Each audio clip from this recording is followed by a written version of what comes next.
everybody. Welcome into the Pillow Talk edition of Pugs and Company. Pillow Talk, the second of two streams that we do each and every day.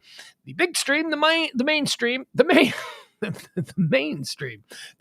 that we do every day is called High Noon. That comes at 12 o'clock Central Standard Time every day. That's a topic-driven show, current events, trending topics, hot topics, whatever it is that people are talking about. We like to get all of that in for you there at noon. So, it's kind of like a prep sheet. You listen to the noon show. Hey, what's going on in the world? I have no idea. So you listen to the noon show, and that's what you get. You get that. It's a bit more formatted. It's a bit more, there is a purpose to it. It's utilitarian in nature, as I like to say. This is just whatever. This is, who cares? This is Pillow Talk. We're winding down our day. It's the end of the day. Bring in James Parker. Hi, James. How are you? Hey, how you doing? Good to be here. Good to see everybody. Thanks for joining us. All right. I have some programming notes that I want to put out there for you today. Okay, James, just sit in the corner. Just sit there, look pretty, nod when appropriate. I don't need anything for the peanut. Oh, I got to do this. Sorry. Peanut Gallery, I don't need you chiming in. Just let me say what I got to say and leave it at that, okay? Thank you, James. Programming note. The Pillow Talk show, here's what we got to do from now on. You may have noticed the Pillow Talk show happens less and less frequently. And I have to tell you why that is. It's because it's exhausting. It is, it's not, it's too much. So here's what's going to happen now with the Pillow Talk show, okay? I'm still going to do you a pillow. I'm still going to do you. Still going to waka chicka. We're still going to do a Pillow Talk show every night. But here's the thing. I'm only going to promise you an hour. I did this whole idea that, we got to hit 2 hours. It's a mental mind fuck for me. It is, I don't, James will tell you, James, stop sitting there looking pretty and say something. A lot of prep goes into this shit. Maybe not on your end, but when you have to do, carry a show by yourself, I didn't mean to disparage you in any way. I know how hard you work, but there is a lot of stuff that goes, there's a lot of reading, man. There's a lot of articles you got to go through. And then you got to sit in that article and you got to formulate some kind of a hot take because you got to be interesting. And it's And I do that gladly for the noon show. The noon show, on occasion, today it almost went 3 hours, so I don't phone anything in with that show. That show's going to be hardcore. That show every day is going to be at least 2 hours. Sometimes like today, it'll be 3. But this show, when we double back and do this, I'm putting this ridiculous pressure on myself to go, okay, honestly, I finished the noon show. Like today, I finished the noon show around 3. I had something to eat. It was 3:30. I went and puttered around. I did some things that I needed to do. All of a sudden, it was 5 o'clock. And I'm like, holy shit, I'm exhausted. I fell asleep for 45 minutes. I woke up, made dinner, and then it was right back to prepping for this show. It's like, I'm going a little nuts here. So I want to do the show. I want to do something at night every night because things happen. Things happen that I want to talk about that aren't necessarily the kind of content that I do on the noon show. Because now that I'm doing the noon show all by myself, I'm in a groove. I'm liking it. I like what I'm doing there. I'm feeling confident about it. I'm feeling like I said, I went 3 hours today. I love doing this with James, but James has a freaking life, man. The way that he dedicates the time to appear on this show is, I really am appreciative of it. I don't mean to I'm not being smart assy or anything like that. I do. I appreciate you coming by. I appreciate when he comes by. I want this show to be more conversational. I want this show to be more about hanging out with people. And we're not going to be able to promise you 2 hours of that every night. I will promise you that I will come on and I will do the Pillow Talk show every night that we do it for at least an hour. I'll give you at least an hour and maybe it'll go 2 hours, but I can't be mental mind fucking myself like I have been the last couple of weeks going, oh my God, the noon show. I start prepping for the noon show at about 8:30 in the morning. And this is not hard work. This is not, I'm not a prison guard. You know what I mean? This is not, I don't dig ditches for a living, but it is mentally exhausting. And James, you do a show by yourself and you're a younger man. You're a more spry man. Maybe you don't have this sort of experience that I do. But after doing the noon show by myself with no commercial breaks, where it is literally just me, blah, blah, blah, blah, blah, blah, blah, blah, blah, blah, for 2 hours, there is an emotional dump that occurs right after the show where if I don't immediately get up and do something, I will sleep for 2 hours. Do you, when you host shows by yourself, do you ever have that kind of emotional dump when you're done? It helps if I have something immediately to do, like to occupy my time. And if I don't, I can do something that occupies my time. The number one thing I do is I'll just go sit at the piano and play like 2 or 3 songs, because when you're Well, just you have an focused, outlet. You have a talent and an outlet. yeah, but like it's sort of like an etch a sketch for your brain though, because I am thinking about this. My eyes can be doing whatever, but my brain power is still focused on whatever the stream of thought is that's coming out of my mouth. Mhm. And so when you go and you play an instrument, it severs that stream. That's how you turn it off. You now point this stream at, some song, some, I don't know, Black Keys song or whatever. And so then you just play and it shuts that stream off and starts a new one. Adrian's like, sounds like he's retired. I retired 10 years ago. No. This is me coming back from retirement. This is me easing back in to doing something. You know this because you've talked to me about it, but I have always done these things with people. So the idea that I could find the confidence and the really lane to do it by myself, which is what I really enjoy doing now at noon. It's like I don't really want anybody else to do it. Like I like, and you gave me that you're the one who said, no, dude, you need to do it by yourself. You can do it by yourself.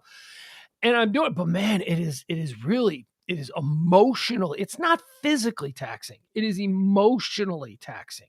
Because Well, it's like you're in Chem Lab, and you know how when you were put in a group, you were the one that did all the work, and everyone else just kind of coasted.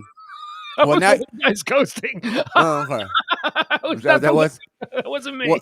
well, now it's like you're in Chem Lab, and you don't have any partners at all. You can't even get someone to read you the instructions while you're doing the work, or you can't get someone to even just like go get another Bunsen burner or whatever the heck. Like you just have to do everything yourself. And you know what? Maybe it's better this way. Yes, it is a little more work, but you can get through things faster on your own timing. Yeah. Yeah. And it's fun for me. Like I said, I'm not complaining. I'm gonna lean in heavier to the noon show and really go full. But like I said, today we did 2.5 hours. The day before we're almost doing 3 hours on most days. Someday soon we'll probably hit 3 hours, depending on the day that the Ahmaud Arbery case. That case came down. The jury sentence or the judge's sentencing came down right at 2:00. We covered that whole thing and just rolled right through. So I don't have any like limitations on the noon show. The noon show will always be at least 2 hours. He says now, but watch, there'll be something that comes up and like, all right, we're cutting it short today. But whatever, that's going to happen. That's, we don't have any sponsors. I'm not like really beholden to anybody except you, the fine listener.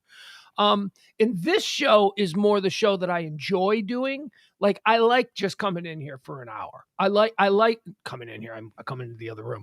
I like sitting down here for an hour and just being a little bit, and I'm not gonna say less prepared, but it's less. I want this hour to be less stressful, and it hasn't been less stressful. It's been more stressful. And I think that's because I put this ridiculous start and end point on it for no reason, right? Where I'm like, okay, so now what am I going to do for the next 45 minutes? What am I going to, you know what I mean? And this should be fun. This show is supposed to be fun. So this show. Then relax, shut up and coast. Yes, that's what we're going to do here. That's why I said, I will give you an hour always. And you, man, you got a life. You got to go take care of your family and all that stuff. And you show up, and I know James going to do an hour with us today. I'll stick around for a little bit today. We'll see how I feel, but I just don't want to be forcing myself mentally to go, okay, I got to hit that 2-hour mark. Cause I did a Pillow Talk show a couple of weeks ago, and I told you guys about it because I watched this shit. I go back and hate watch it after the show, and it was so bad. And I'm like, why am I doing this? Why am I pushing? There is absolutely no reason for me to be talking about. I'm not interested in it. I can't believe anybody, but I was just doing shit because it was I felt like I had to do 2 hours, and that really kind of that's going to end today. So let's get today started because we don't have a whole lot of time. Hey, it's Jay. There we go.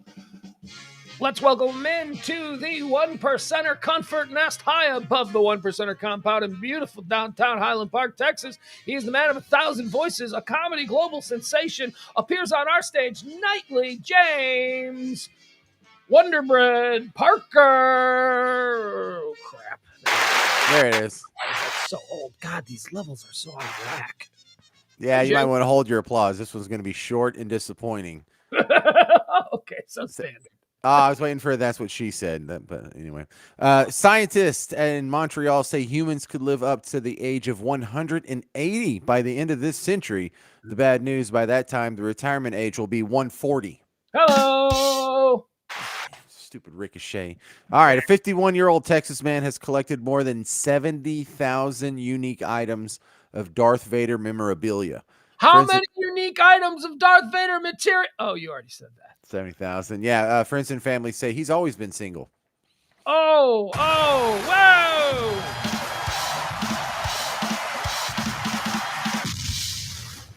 In Tulsa, Oklahoma, a 31-year-old female math teacher was arrested for having sex with an underage male student. I know I told you about this yesterday, but I've thought of another joke.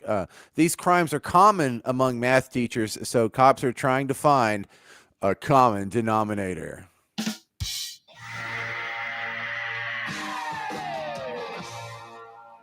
In Westport, Connecticut, a 32-year-old female teacher was arrested for being drunk in the classroom, not for doing sex with a student.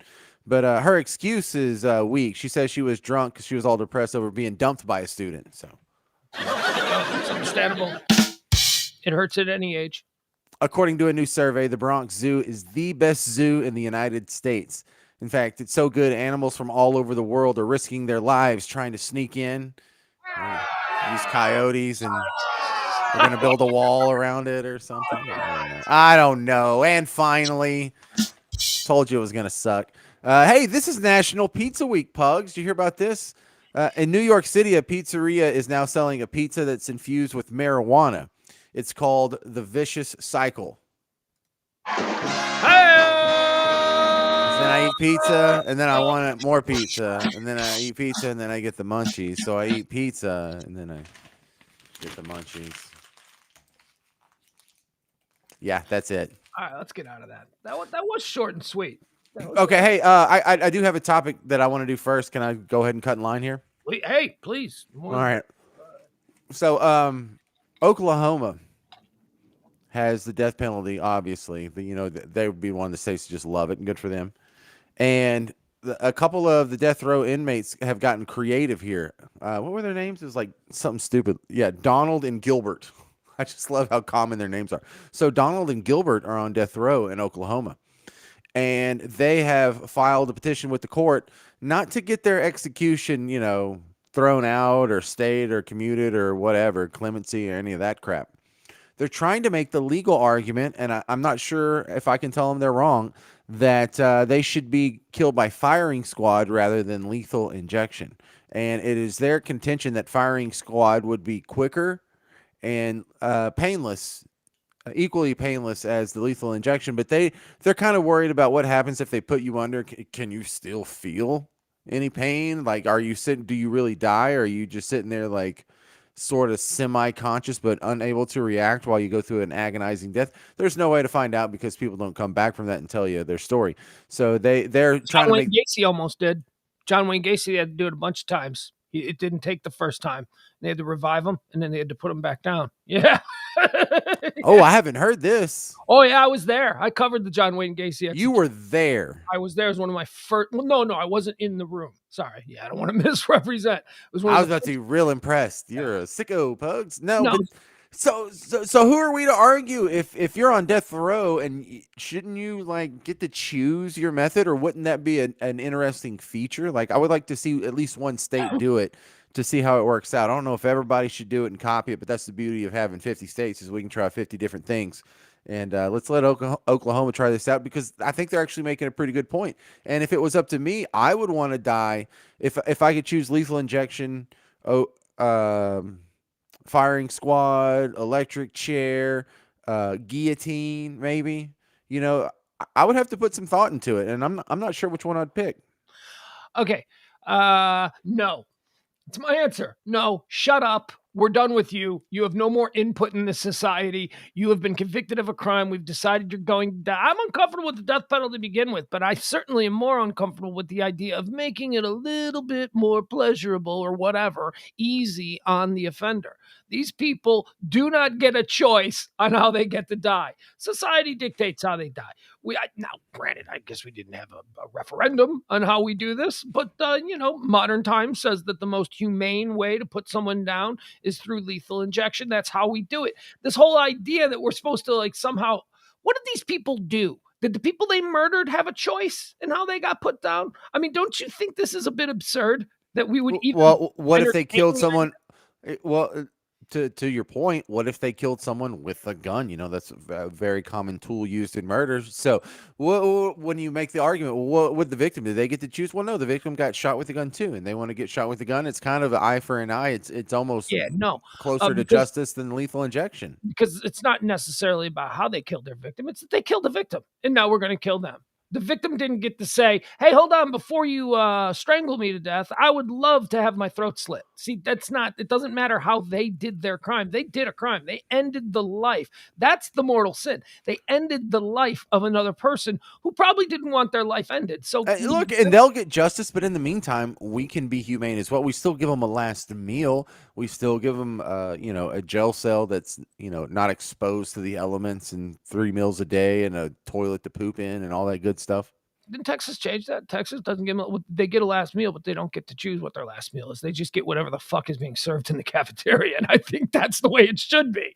I don't think you should these absurd last meals that you hear about. John Wayne Gacy had a bucket of chicken, like a bottle of Pepsi, and a thing of ice cream, a specific ice cream. That is insane. Why is that a thing? Why their last meal? Yeah, why is it? I don't Why know. did anyone ever give a crap? Like, how did that start? Was that some sort Exactly. of advertising campaign for McDonald's or something? That's well, John Wayne Gacy, he ran some Kentucky Fried Chicken restaurants, so he wanted to go out with some Kentucky Fried Chicken.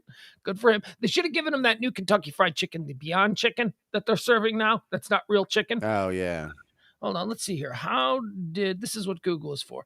How did the tradition of an inmate's last meal begin? I probably didn't have to put that specific, but let's see. Yeah. Well, I mean, look, there could be parallels drawn to the Last Supper. Maybe that's sort of a. The origin of the last meal is murky at best. For decades in France, the to be executed were given a glass of rum. In 16th century England, the inmate shared a meal with the executioner. Whoa! Awkward! For both, really, for both. Yes, that's a little bit weird. Why do they give death row inmates their last meal? Although it varies from state to state, the tradition of giving a death row inmate their last meal, goes back over a century. In short, it's one of the last tastes of life on earth. Yeah, well, again, I say fuck them. As somebody whose father was murdered, I don't think that these people need to be given any sort of special dispensation. Oh, it's so sad that we're killing. No, it's sad that this person killed somebody else. It is not sad that we're killing them. And again, I am not pro death penalty. I think these people ought to rot in a box. They ought to be human veal for the rest of their life. And but pugs, we got to pay for it. It's a taxpayer. Well, you know what? There are certain problems with a civilized society, and one of them is that we have to adhere by decency. And if you believe in God, which I don't necessarily believe in God, but I just don't think that we should be in the habit. Ape don't kill ape. I'm more of a Planet of the Apes guy. That's my whole philosophy. So. I don't like to kill people, but certainly if we're killing people, and we are in certain states, fuck them. They don't get any. I don't understand why we try to get why. I understand why it needs to be humane, because that's more of an existential issue.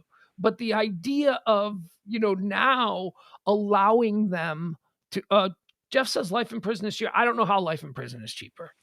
Because all the lawyer fees to go through the appeals process, it's not really cheaper. Than the appeals process makes it more expensive, not the killing them part. The lethal injection drugs are not expensive. No. If it is, we could just put antifreeze in them or something. I don't know. Right. You could just put them in a car in a garage and close the door. Give them a little fentanyl. Yes, exactly. Do that. Oh, isn't that just give them a whole bunch of cocaine? just all at once, and then lock the door behind. All right. So I thought you made great legal points, but let me ask you the philosophical angle then of if you could choose your method of execution, what would you choose for yourself? Because I'm probably lethal injection, but when it really comes down to it, why not guillotine? No.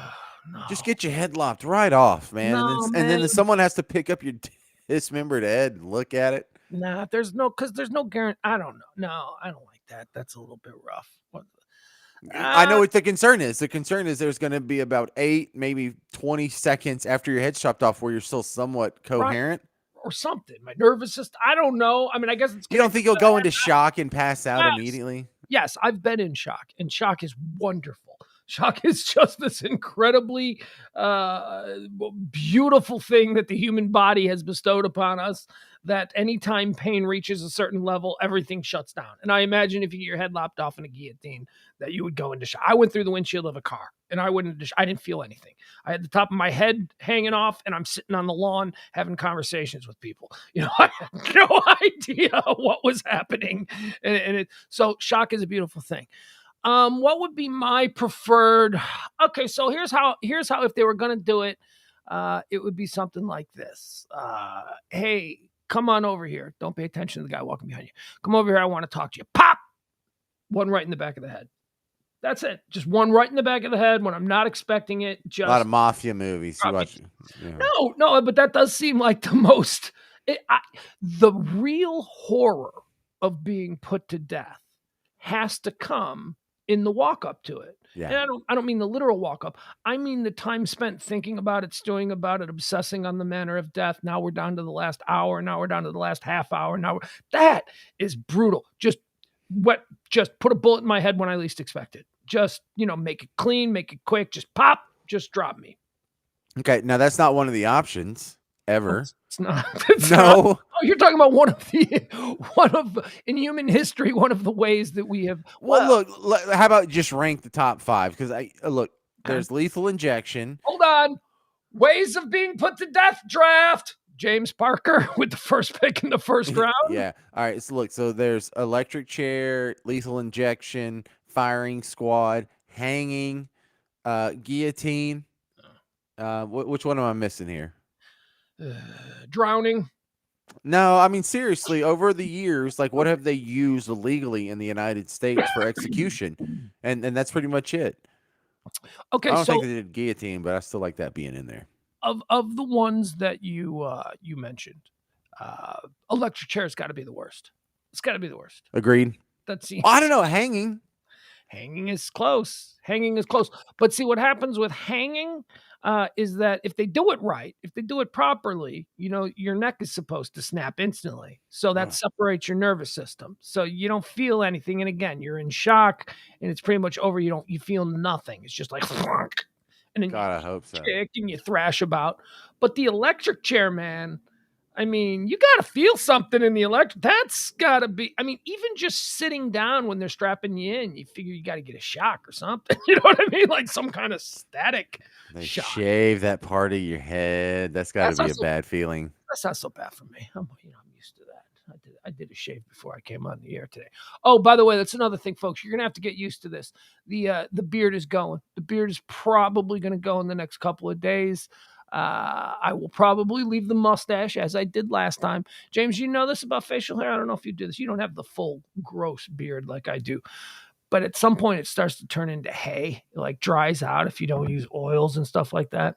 So what I like to do is a couple of times a year, I shave off my beard completely. And then I let a new one grow in. So that's coming, folks. I almost did that tonight, but I was like, yeah, no, I can't do that. I can't do that and tell the people we're shutting the show down after an hour or so. I just keep mine short enough it doesn't get to that point. So do we know what these people in Oklahoma who are on death row, what they did? Do you have the story of what they did? Yeah. I think it was just a regular old murder, both of them.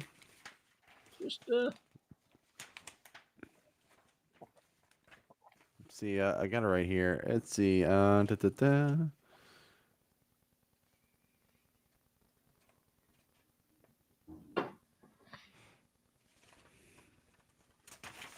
okay. We'll wait.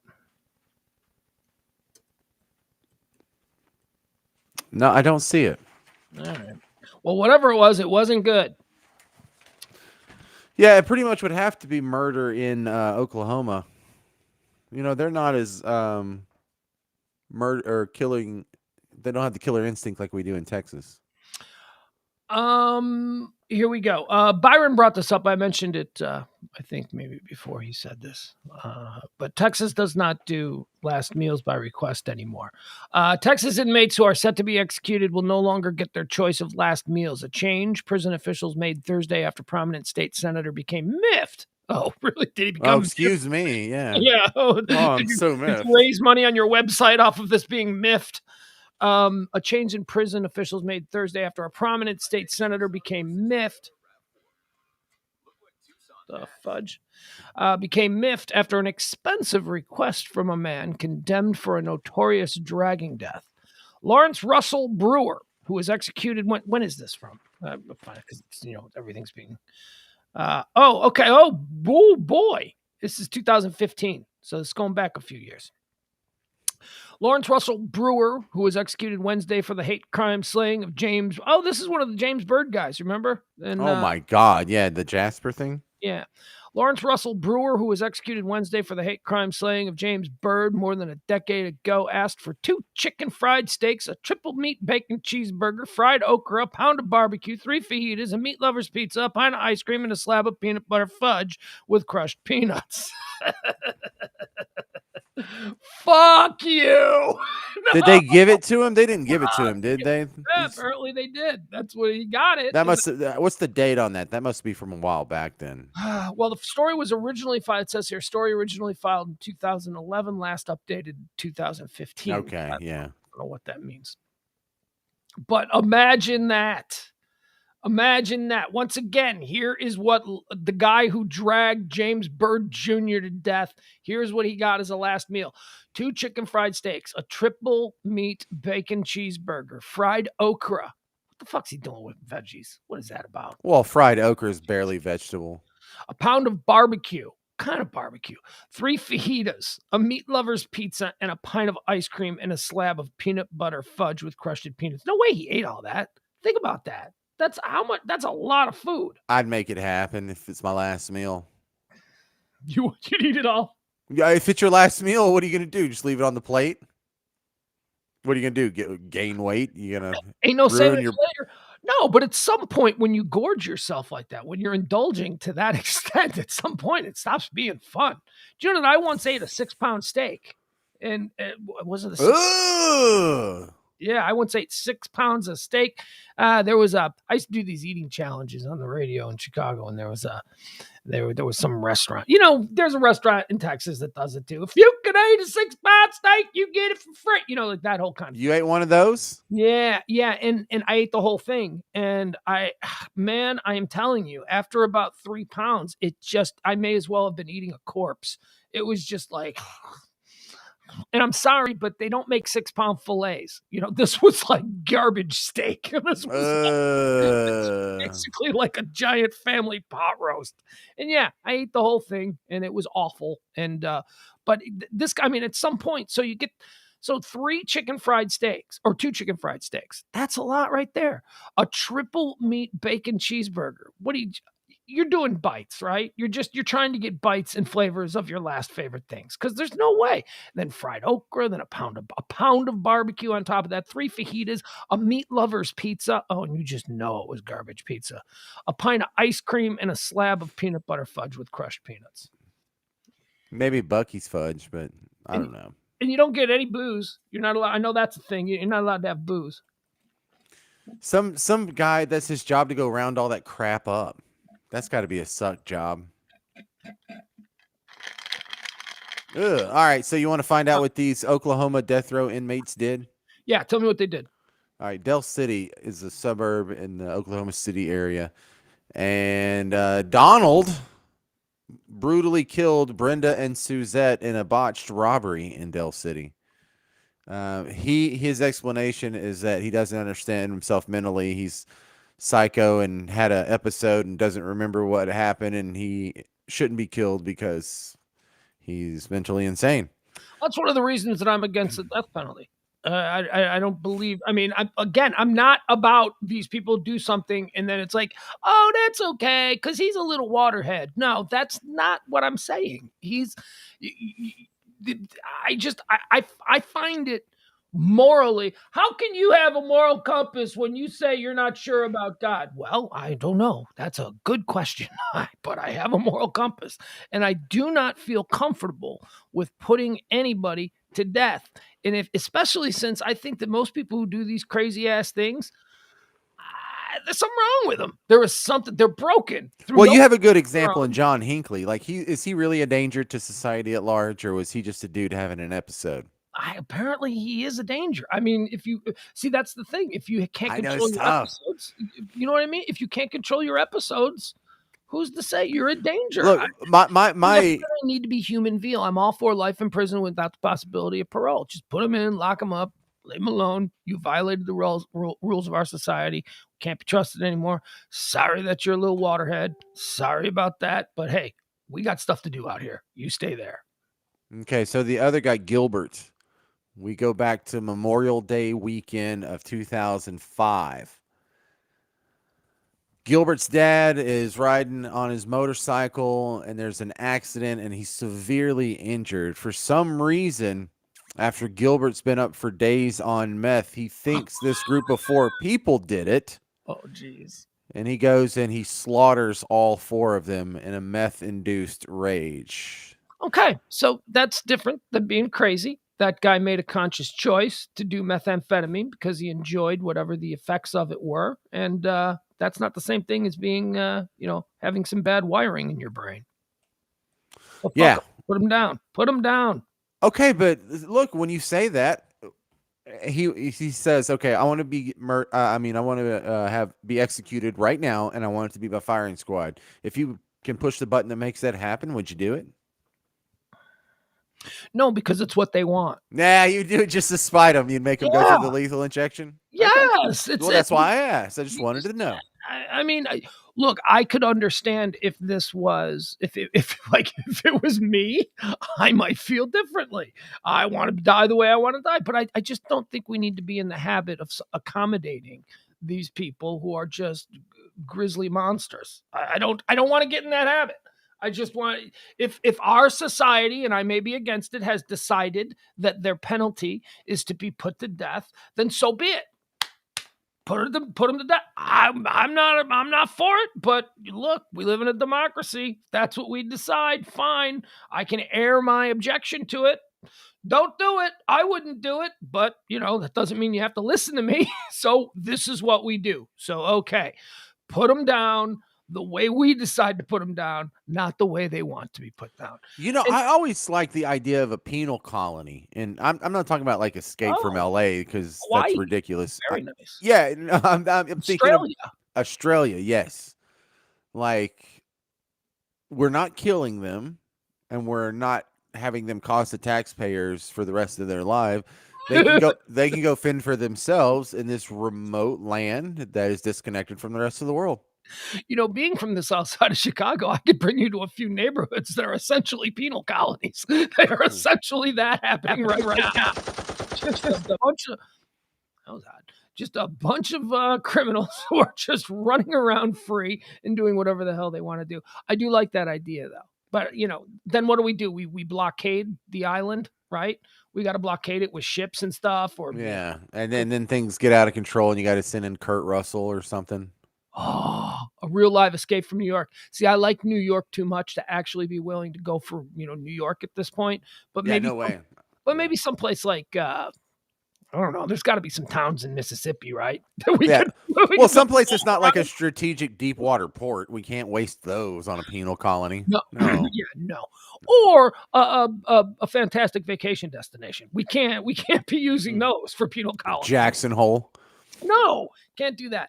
But there's got to be like places we were talking today about the worst drives in America that was trending earlier today, the worst long drives in America. I mentioned, man, there are large areas of Oklahoma. Hey, we already did it with the Indians. Why not just go ahead and, put some people out in the middle of Oklahoma, draw like a fire trench around it, just with constant flames. Just keep them in there. Sweet. Just keep them in there, and we can airdrop supplies. We don't even have to have roads that go in and out because that would be too much of a, access point for them. Just helicopters dropping big crates and let them do a whole Lord of the Flies thing on their own little plot of land. Well, where's all the Jurassic Park islands? You got to go to the Southeast Asia, I imagine, for that. I think that was Costa Rica. Wasn't that off the coast of Costa Rica? They were speaking Spanish. Vince Vaughn was speaking Spanish in one of them. Yeah. All right. I like that story. Thank you, James. Here, I got one for you. Let's talk about this. Are you following?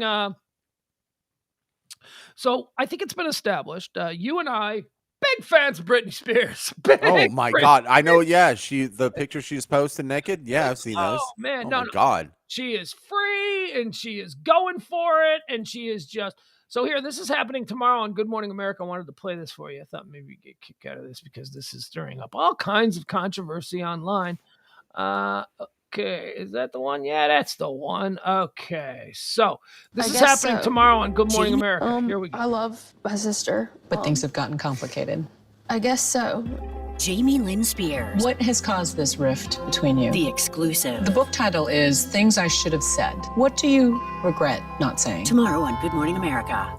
All right, so that is tomorrow on Good Morning America, if you didn't catch that. Jamie Lynn Spears, Britney's free now. Britney's got access to her cash. She's got $100 million.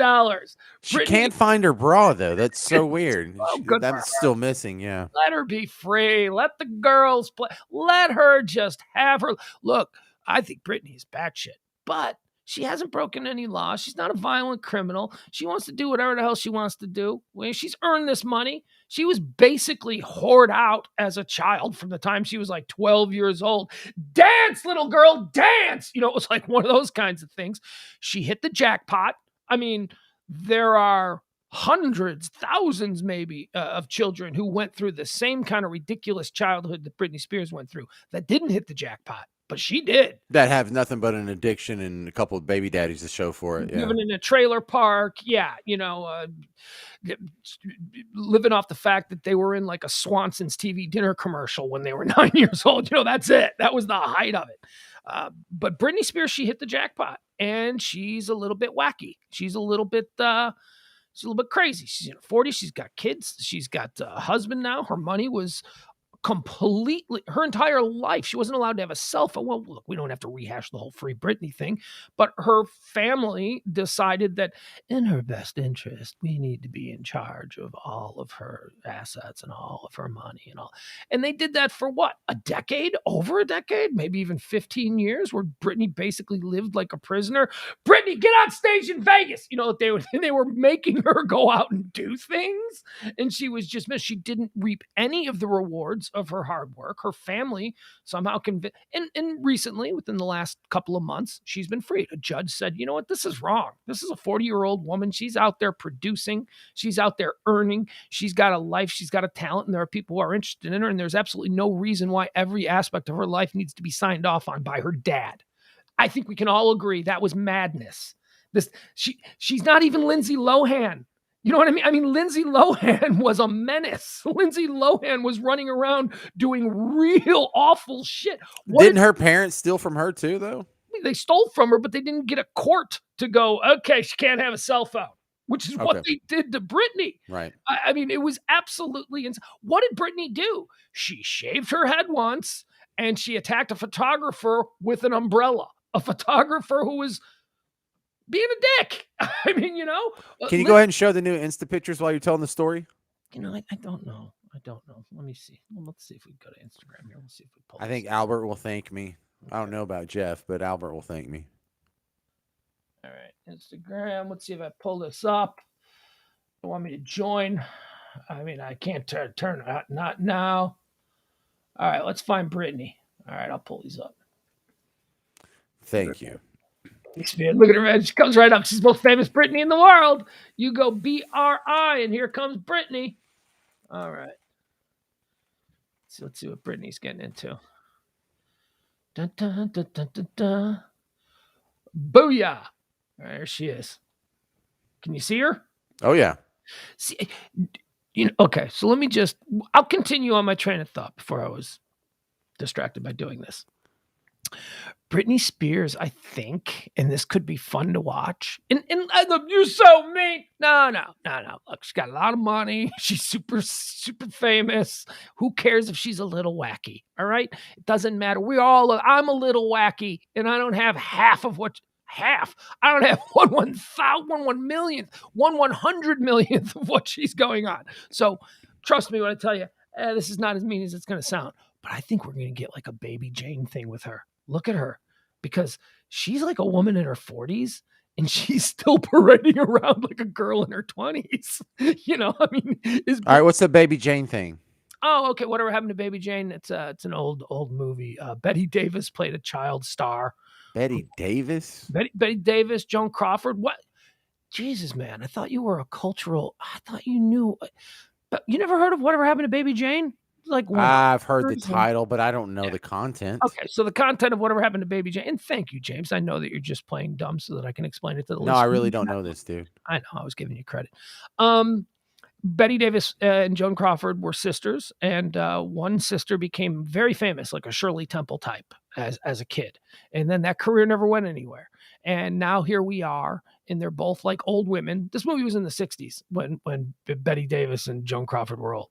And they lived together, these two sisters, and Baby Jane, Betty Davis, still dresses like a 6-year-old little cutie pie. She wears the pigtails, even though her face is like she's like 60 and it's all wrinkled. And oh yeah. So that's what I think we're gonna get this sort of stilted maturity of.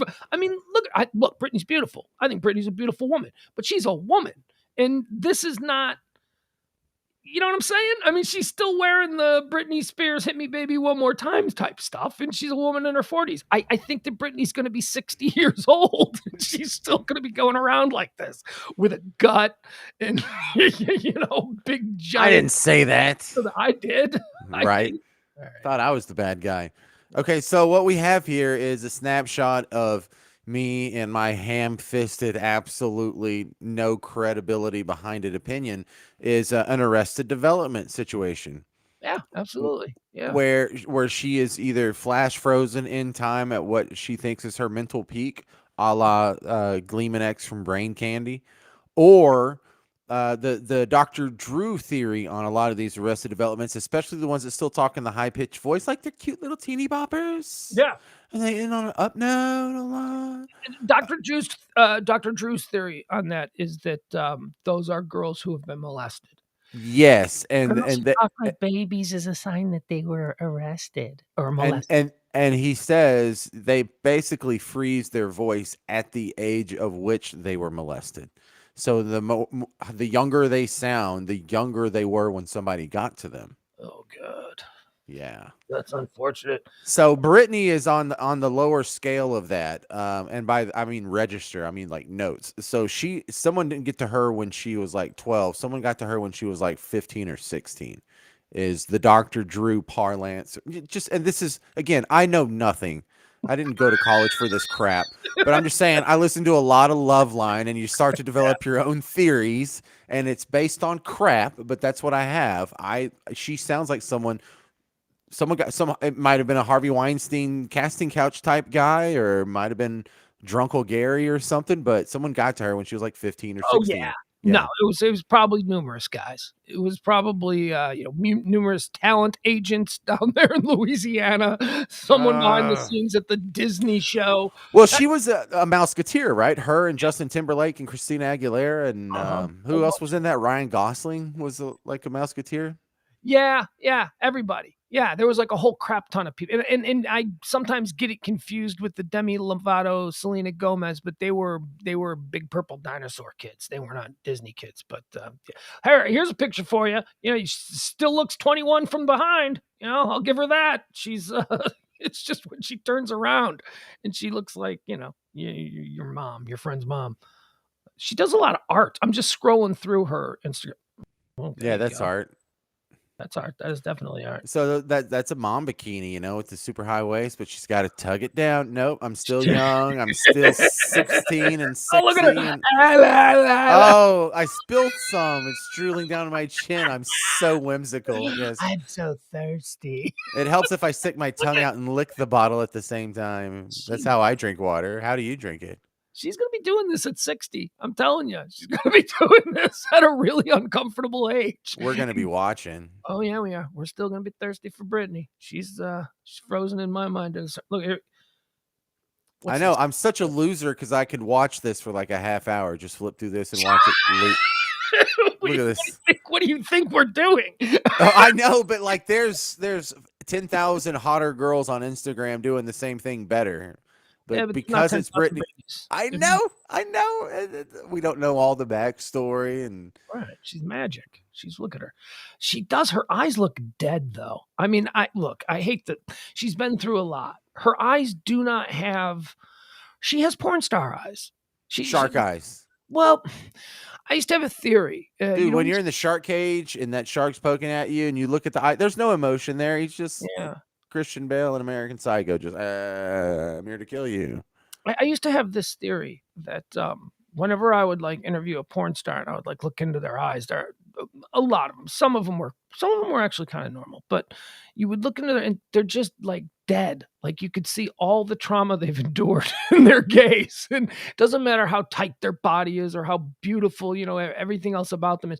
You look at their eyes and it's almost looking into their soul. And it's like, oh, poor kid. I mean, tell me there isn't something going on with Britney's eyes. It's, I don't know what that is. That's not Britney. Well, that's cute. Look at her eyes. They're just right. I mean, look at them. They're just, maybe it's, she's doing mascara. She's making them look a bit raccoony. So, maybe that's a conscious cosmetic choice. But man, and what's up with her teeth? Does she have like something going on with her teeth? I mean, I'm one to talk, but she doesn't look. Britney Spears. I don't know. She's just getting. What is going on here? What is she doing? She's dancing, Pugs. She's a good dancer. She looks like a stripper, right? I mean, she looks like a stripper that you would see at like a. Look, she looks like a girl that still wants attention. She's still looking for some sort of approval from the outside world. She's not comfortable with herself. And when you do look at those eyes, I'm so old and you're even older that you kind of have the dad instinct. Like, this girl needs my help. Yes. Well, she definitely needs a daddy. Like, she doesn't need me to smash her or tell her she's pretty or anything. She needs just my help. She seems to be having fun. She seems to be having fun on Instagram. This is a fun video. Look at her here. She's wearing different outfits. Yeah, she's fun now, but she's going to be crying herself half to sleep in a bubble bath later. Could you imagine dating her? I mean, how high maintenance do you think Britney Spears is? I dated Nan. That was close. She's okay. She's okay here. She looks good here. Her eyes look better here. She looks like maybe, I don't know. Maybe it's just okay. So back to the reason we were talking about Britney Spears. So she gained her freedom, and one of the first things that she did after gaining. Keep going. Show the new one. Yeah, I'm trying to get. Good Lord. Put some sound on this. I want you to know just what I mean. Yeah. 15. Someone got to her at 15. I'm telling you. I'm so glad you did this. 15. I mean, it's easy to say she's batshit crazy, but she is a singer. So, she's doing vocal warm-ups and maybe she's filming. I don't know. Or she just wants attention. Or she just wants a look at me moment. Well, she's got it because this particular video has 15 million views. All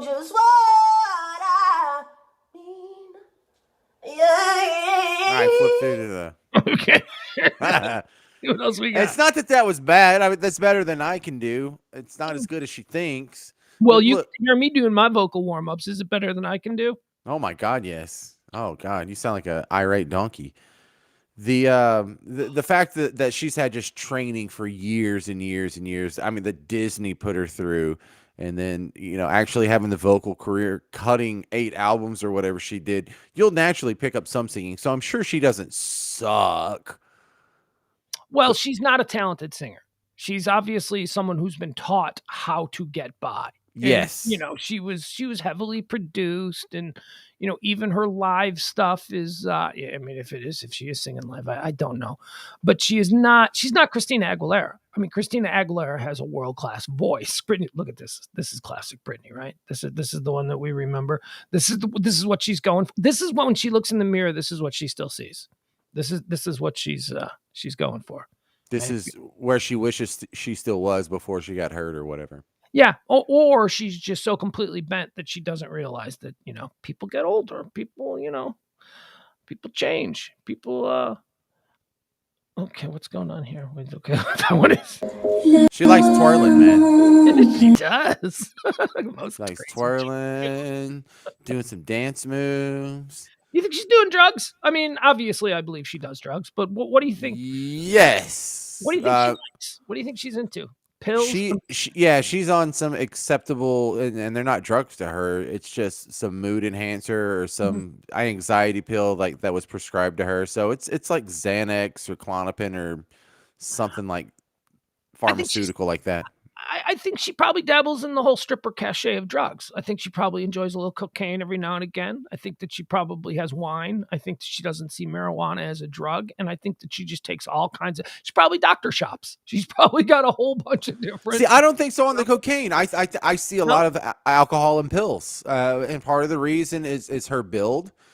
She does still have some muscle tone and some leg muscles under there, but she does have a little bit of a gut. Huh? Strippers do a lot of cocaine, and they don't have, they don't have web cocaine. Yeah, but they don't have that gut. Why, you think she's got a gut? She has enough that a regular cocaine user would have their appetite suppressed enough to get rid of that. Okay. They would be active enough, hopping around, so you eat less and you move more. It's the more classic. twirling. She's doing more twirling. Works on me. Look, I'm a man in my 50s. She's a beautiful woman. I am just saying that Britney Spears, classic. It's not improper. Remember the formula. She's 40, so she's your age. Yeah, I'm legal for her. She's total. Are you older or younger than Britney Spears? I'm 4 years older than she is. She's 40, right? Yeah, she's 40. And I'm 44.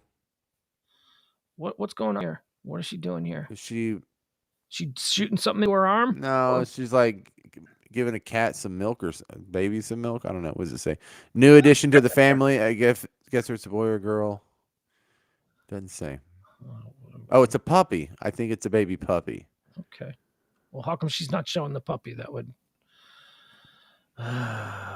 Because she's being tricky. She's clever. Pugs. I'm twirling again. Twirling again. Love to twirl. She is a dizzy dame. I'll give her that. You twirl so good, Brittany. All right, so there's the twirl. More twirling. She's got a lot of nice outfits. I'll give her that. Let's see what she's dancing to here. Oh, she's doing a little Lenny Kravitz. Are you going to go my way? All right, so here's what's happening with her. This is we've just been distracted by Britney's Instagram, which is a fantastic Instagram. Yeah. If you like girls twirling, I think this is for you. You should check it out. Follow bounce. Twirl. There's the twirl. Here's another twirl. Look, it looks like she's got a space in her teeth, doesn't it? I mean, she doesn't have a space in her teeth.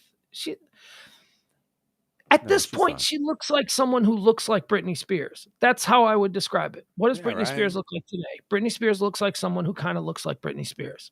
Doesn't look like she does have a. You say she's got a gut. I don't know, man. I think her body is terrific. Oh, it is terrific. I'm just saying that if she was on cocaine, what little gut she has would be less likely to be there.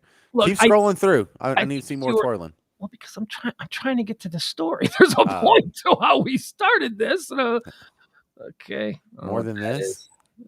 Well, this is fun. I'll grant you that. Some of these aren't downloading or whatever. Oh, whoa, go back. Oh. Oh, look at her. Oh, God.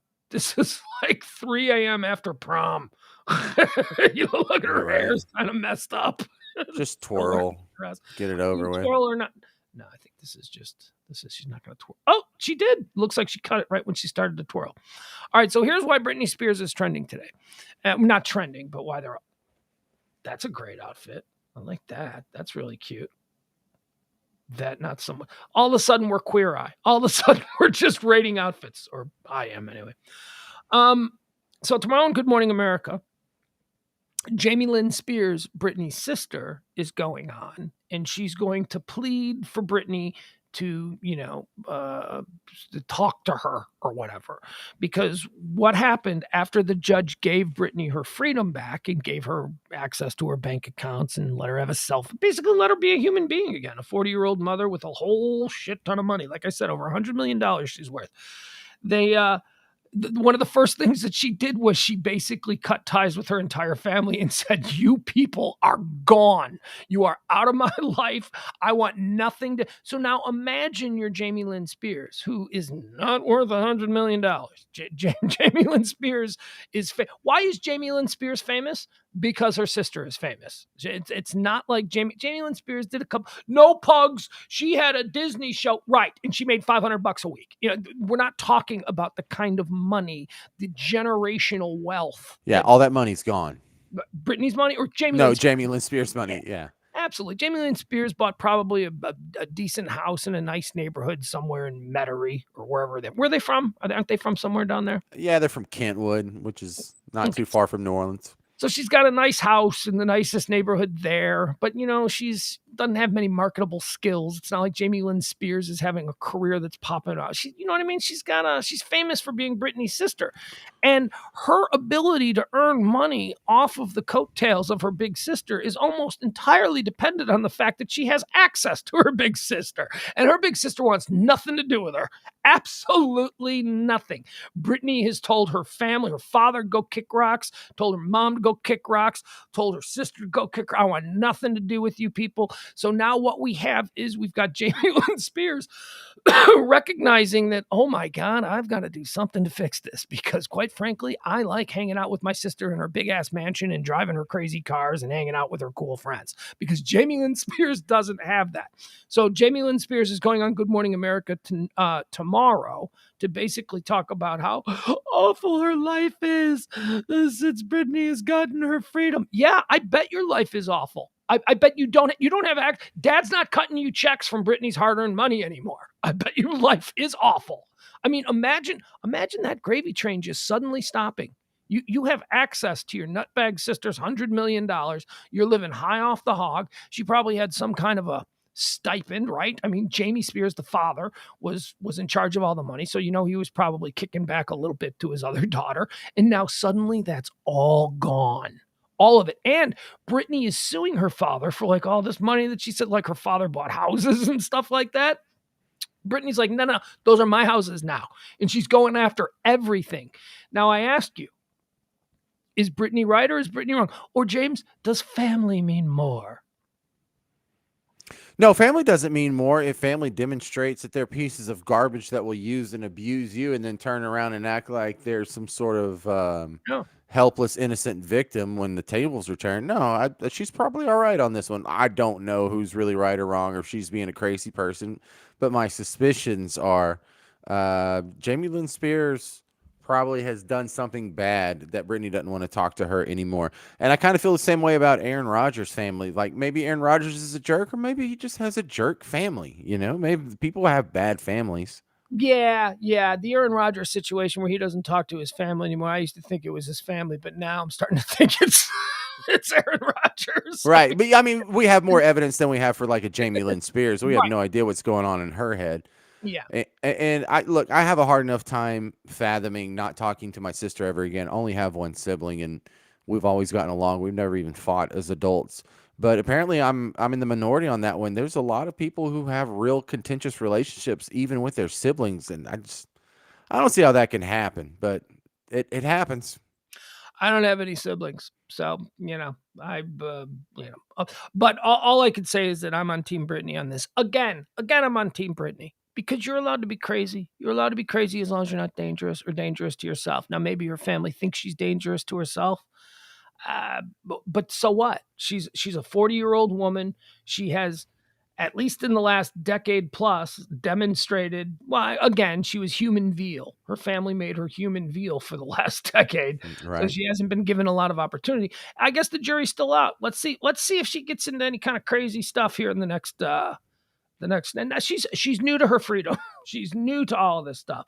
I support Britney. And if she wants to tell her little sister who's going on Good Morning America to give some bullshit sob story, oh, too bad. Where were you, Jamie Lynn? Where were you for the months leading up to the whole Free Britney thing when the entire nation was, the New York Times put on that big documentary on Hulu. Well, that was where this whole thing started. The New York Times. Did you see the Free Britney doc that came out like a year ago? Oh, hell no. Nobody had given any thought to this girl in quite some time. And it's because she's essentially been blacked out from any sort of communication on her own behalf. We're not all freelance trust lawyers either. I mean, there's the reason we hadn't paid attention to it. It's not really a compelling story. Well, unless right. it's told in a very entertaining fashion, which was finally done. But also the way that we learn about these people is because the media, because the press, TMZ and the paparazzi, she's going out to clubs, she's going out to dinners, they're taking pictures, they're seeing who she's dating. We didn't see any of that for 10 years because she wasn't allowed to do any of that stuff. Britney Spears disappeared because she was locked in her house. She didn't have her own phone. She had restricted access to her children. And all because why? She shaved her head? Because, she married that Jason Alexander dude for 24 hours and then Kevin Federline before that. So she showed piss poor judgment. But how many of us, if we had her money at 22 years old, wouldn't have also shown piss poor judgment? Oh, I'd be dead. Yeah. I mean, I was almost dead with no money. I did some crazy, stupid things and I had no money. So now she's 40. Maybe she's trying to get her, as they say, groove back. Britney's getting her groove back. She finally got access to her money. We will see. I predicted when they freed her that she would give all her money to some crazy doomsday cult within 6 months. So we're still on the timer for that. She's going to start, and maybe, because that was always what the family was afraid of. The family was afraid that she was going to give all her money to some guy. Because apparently she's addicted to love. She's addicted to being in a relationship. And the guy she's with now, her family says is pretty sketch, but who knows? Well, I also like to remind myself when I was a kid, I would see these people who were famous when they were young, whether it's bands or movie stars or what have you. And they would just get out of the game about 40 or so. And they're like, I'd like to spend more time with my family. I'm like, screw your family. You could have done another tour and made millions, or you could have done, 10 more movies and made millions. But really, once you have like a set amount of money, you have, in the radio biz, we call it FU money. Yeah. Like once you have that, I totally get people not wanting to be famous anymore, not wanting to go through all that, definitely not wanting to be on tour. Being on tour sounds so fun when you're 20. But here at 44, if someone said, James, you got to go on tour, I'd be like, what? I got to be away from my entire family for like 250 days. I'm just going to go from an airport to a hotel to a stage to an airport to a hotel. Oh, that's the grind. That's the grind that sucks. You're in a different hotel room every single night. There is no consistency with, the most basic things that humans need, where you lay your head. There's no consistency. You don't get the same bed twice. Right. And you can't go to your fridge and get your drinks out of them. Because what's the odds that the bar is going to have Dr. Pepper Zero in it? And that's what I like, and it's not going to have weird Mexican food in the pantry because there's not going to be a pantry. I'm going to be in some stupid hotel room. Yeah, I can. That's why awful. There was a thing I was talking about. When was I talking about this? I was talking about this with somebody, but there was some story that was out there. Not recently, like a while ago over the summer, but it was my friend Ryan, who's a business traveler. And there was a story out there, like he travels like 4 days a week. He's in an airplane 4 days a week in a hotel, that's what he does. He's in charge of an area and he's just constantly flying. And I said to him, I read something that said that alcoholism is like just rampant with people who fly in airplanes more than twice a week. And he goes, yeah. He goes, absolutely. And he goes, I drink every night. He goes, in most of the hotels where I have to stay, I don't have time to really go out and explore or see anything because I'm working. So the downtime is I'm in the lobby, in the bar, drinking. Yeah, I mean, that is a big part of this. There is no creature comfort. So you try to anesthetize yourself. Rock stars do it with drugs and groupies, which is probably a good way to do it. But business travelers, you check into the hotel, you go down and you have a drink, you eat a steak at the bar, and before you realize it, you're 4 shots in and drunk, and then it's time for bed because you got Call to it meet. a night. Yeah. Yeah, and it's just a constant vicious cycle. So I can understand how like rock stars don't want to tour anymore. How they're like, yeah. But you know what some of the big ones do that is really cool? Like the Rolling Stones do this. And Chicago is a good example of this. Like when the Rolling Stones would go on tour, or it's not even just Rolling Stones, it's basically every band does this. They do hubs now. Have you heard about these hub traveling that bands do? So like, okay, so let's say you're doing like the Midwest part of your tour, right? So you're going to do Chicago, then you're going to do Milwaukee, then you're going to do Detroit, then you're going to do St. Louis, then you're going to do Indianapolis, then you're going to do Cleveland, then you're going to do Des Moines, right? Okay. You base yourself out of a hotel like a Four Seasons in Chicago. And that's where you live, and that's where you stay for whatever the week or 10 days that you are doing that leg of the tour. And it's just Learjets to everywhere. So, that sounds all right. Like, you stay in a nice hotel for like 10 days. But super expensive. Well, you're the Rolling Stones, if you're playing in Detroit, as soon as the show's over, you're in a limousine back to the airport and you're on a Learjet and you're in your hotel room in Chicago again, the place you spent the night before, within like an hour and a half. That sounds all right. That's doable, yeah. But you got to get to the Rolling Stones level. And I got to get enough people to come to my shows Right. that I can afford the damn Learjet. Be able to pull that off. We can't get 12 people to show up in a live feed over here. I don't know where we're at. The reason I know this, there was a story a couple of years ago. Rolling Stones, they were in Chicago, and then they were staying at wherever they stay in Chicago, and they didn't fly to Milwaukee. They drove. They got on like a tour bus, and their own tour bus, and they drove to Milwaukee because Milwaukee's only like 80 miles outside of Chicago, so you can just drive. It's an easy drive, but they had like a caravan of people following their tour bus. It's like, so the Stones were in their tour bus going up to their concert in Milwaukee from their hotel room in Chicago, and they had like 500 cars hitting the horn the whole way up there. So that was a bit of a story. All right. You got to get out of here, don't you? Yep.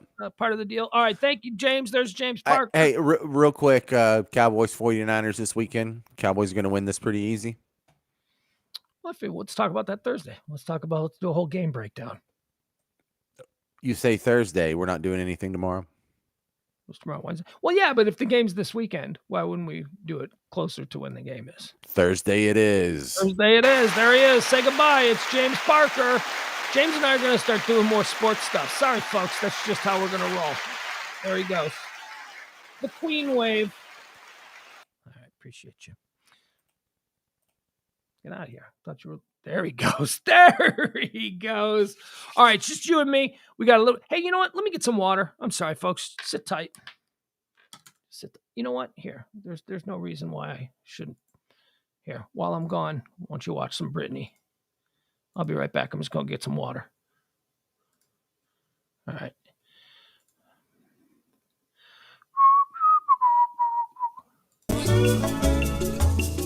Yeah. All right. I just need some water. Got a little bit of cotton mouth. I'll be right back.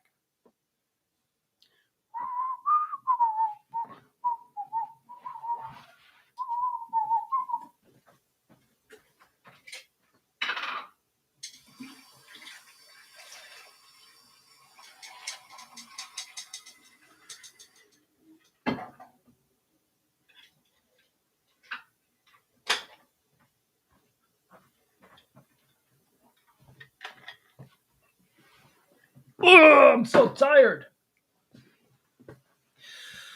All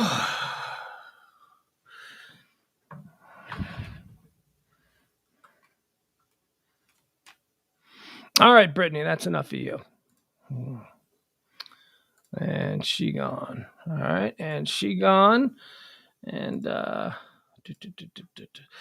here's something I wanted to share with you guys. I found this today. I thought this was a cool little piece. This is Charles Barkley.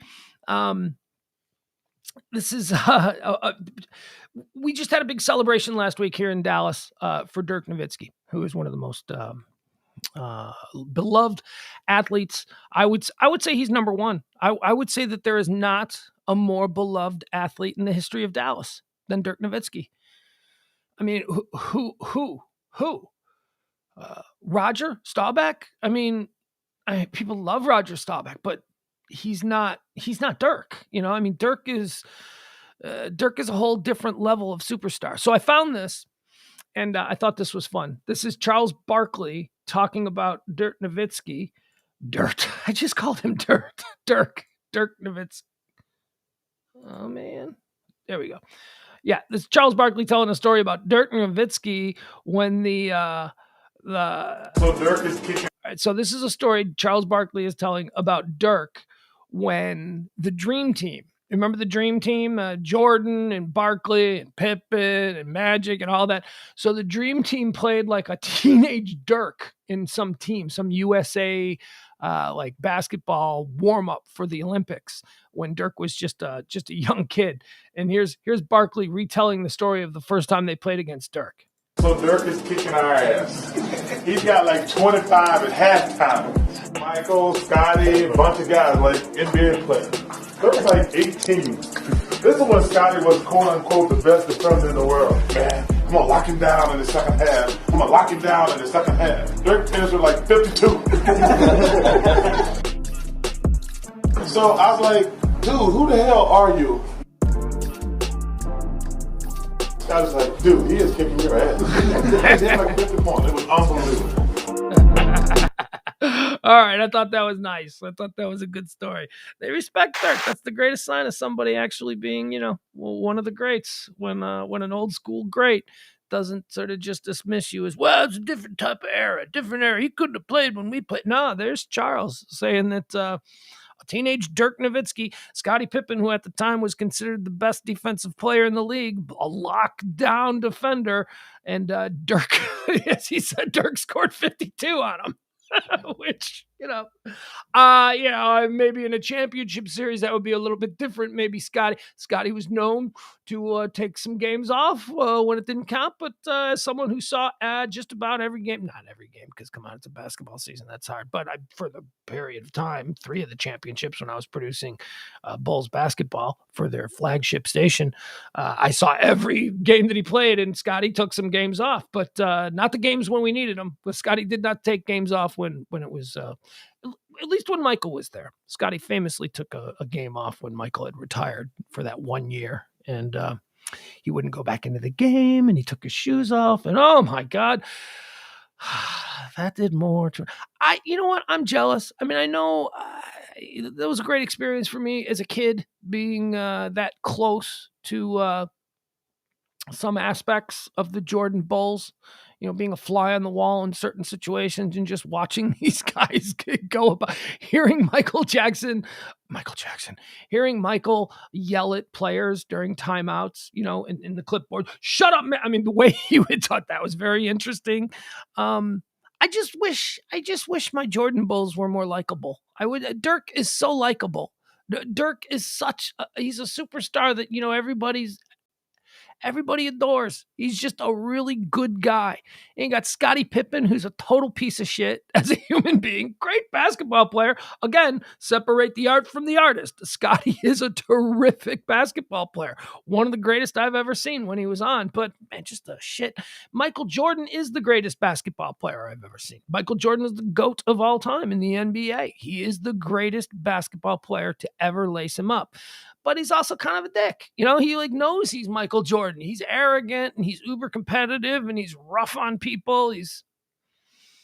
I just wish that they could be more like Dirk. I wish they were all as like good and easygoing and cool as Dirk. Something else that I wanted to show here before we get out of here. Pippen, John says Pippen's from Arkansas. He's probably the most famous star from there. That's interesting. I don't know. That's that looks like a job for Wikipedia. You'd have to go to Arkansas and then you'd have to click on the notable people from Arkansas thing. Then we're not going to do it. No matter how tempted I am right now to do it, I'm not going to fall down that rabbit hole. Here's another thing I wanted to comment on. So I saw this. I want you guys to watch this because I shit you not. Okay. Do you know what comedy sketch series this is from? Okay. What comedy sketch series is this from? All right. That's the question. Here, I'll turn this off. Here you go. Look at that. Which is this Saturday Night Live? Is this Mad TV? What is this from? This is not from any of that. This is a legit guy. What is up with British politicians' hair? Look at this guy. Look at that hairdo. How do people vote for somebody who makes hair choices like this? This is an actual member of parliament for the Tory party. What's his name? Michael, I can't think of his name. Yeah, whatever. Let's go back to it again. Look at this. It is stunning. Is this a bit? Is this guy doing this as a joke? You've got the leader of the country, Boris Johnson, who's got that crazy wigged out hair, and that's bad enough. This guy makes Boris Johnson look like he's got good hair. I'm sorry, it's late. I was struggling for something to say there, and I came up with nothing. Look at that hair. Is that a wig? Is that a toupee? What the hell is happening here? People take this guy serious. Let's hear what he says. Yes, he does. He looks like a Benny Hill character with the sound off because I was scrolling through this. With the sound off, I scrolled by it really quick. I just thought it was satire. I thought it was some kind of a comedy bit. And then I found myself back on it. And I'm like, what the hell? This is real. And then I had to Google the guy, and I Googled his name. I'll tell you his name. His name is Michael Fabricant. Tory MP Michael Fabricant says the understanding was that the alleged 10 guard. He's talking about this scandal going on in England. We ain't got time for scandals in England. Apparently, Boris Johnson's staff had a party in the garden and they're in lockdown or whatever. I don't know. I'm so tired of that stuff. I don't want to get into it, but there you have it. So we have that guy. What else did I want to talk about today? Is there anything that we missed? No, not really. All right, let's jump into the chat. Is there anybody? Can you tell we're winding down? We're winding down today. See, this is what I mean. I don't want to put extra pressure on myself to try and fill. So let's talk about UFOs and alien abductions. We could do that. I could talk about. I'm not going to talk about my situation though. And then why? Is there anything new? Is there did something happen, Jeff? What did I? Did I miss something?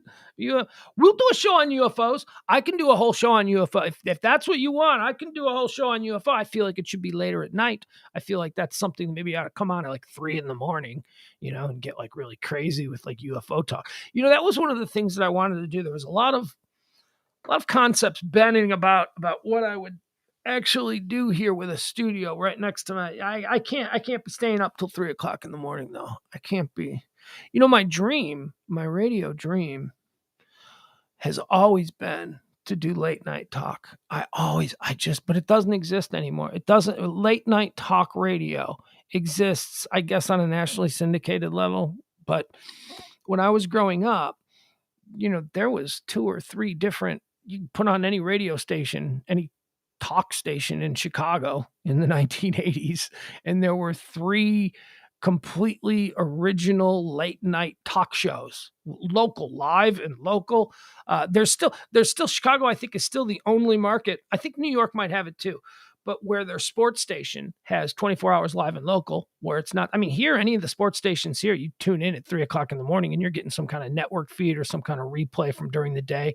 There's this guy named Les Grobstein on The Score in Chicago. And it's the craziest. It's the craziest sports show you ever heard because this guy's he's super old. He takes the craziest callers. Callers to late night radio are the best. I started. That's why my dream has always been to do a late night radio talk show. I think that Art Bell was great. I think that's what Jeff is getting at. Yeah, the Grobber. Tom knows the Grobber. Tom, you ever listen to the Grobber late at night? Sometimes if you're up, you can't sleep. Put on The Score 670 and listen to him late at night. It is insane. It is insane. Every caller is this guy. Yeah, Les, I don't know why the Bears just don't go out and get a guy like Ditka again. I don't know why they can't get a guy that's going to put these players in their place. Some guy, it's all these like old school weird guys. It's just like, oh, stop it. What's the matter? What's the matter? Is your pills haven't kicked in yet, Grandpa? You're up in the middle of the night. You're listening to Grobber. You want to talk about what it was like back when Fergie Jenkins was pitching for the Cubs. It's like falling into a surreal time warp hole, and you've popped out in 1978. I love it. Oh, also the other good thing, Tom says, yeah, he does listen. So then also the other good thing are the stoners. It's like a mix. All of the callers are a mix of like old guys who can't sleep because their back is bothering them. And they're just angry that the NFL doesn't have people like Ditka and Buffon anymore. And they'll just call in and rant about that. And then the other is people who just got off work from the bar who are going to fuck with Les. And they call in and they say like some of the most absurd things. And Les isn't. So I know Les. I've known Les for like 30 years. I worked with him. He's a very nice guy, but he's not. He takes himself very seriously, and he takes the sports thing very seriously. So he doesn't really pick up on when people are fucking with him. So that's kind of a sport too. And I love that about late night radio. When Kelly and I first started in Dallas, we were doing late night radio. That was the original thing. We were supposed to replace Ron and Don, but Ron and Don had like 6 months left on their contract. So they're like, well, we'd like to sort of introduce you to market. Would you have any interest in just coming on and doing late night radio until they leave? And then you'll get the middays. And we're like, yeah. Okay, that's great. So Kelly and I did 2 to 6 a.m. for like the first 7, 8, 9 months that we were on in Dallas. And we didn't have to move to Dallas. So like, you just do it to Chicago. And then when we move you into the primetime spot, then you can move down here. Those were and I don't know if any of you people that are still hanging around in the chat room and still listen to these shows listen to the original Pugs and Kelly shows that were on in the basement. Yes, we were doing the show from Kelly's basement. That they built a studio in her basement back in the days before digital distribution. We had all of this broadcast equipment down there. It was crazy. Those were my favorite radio shows of all time.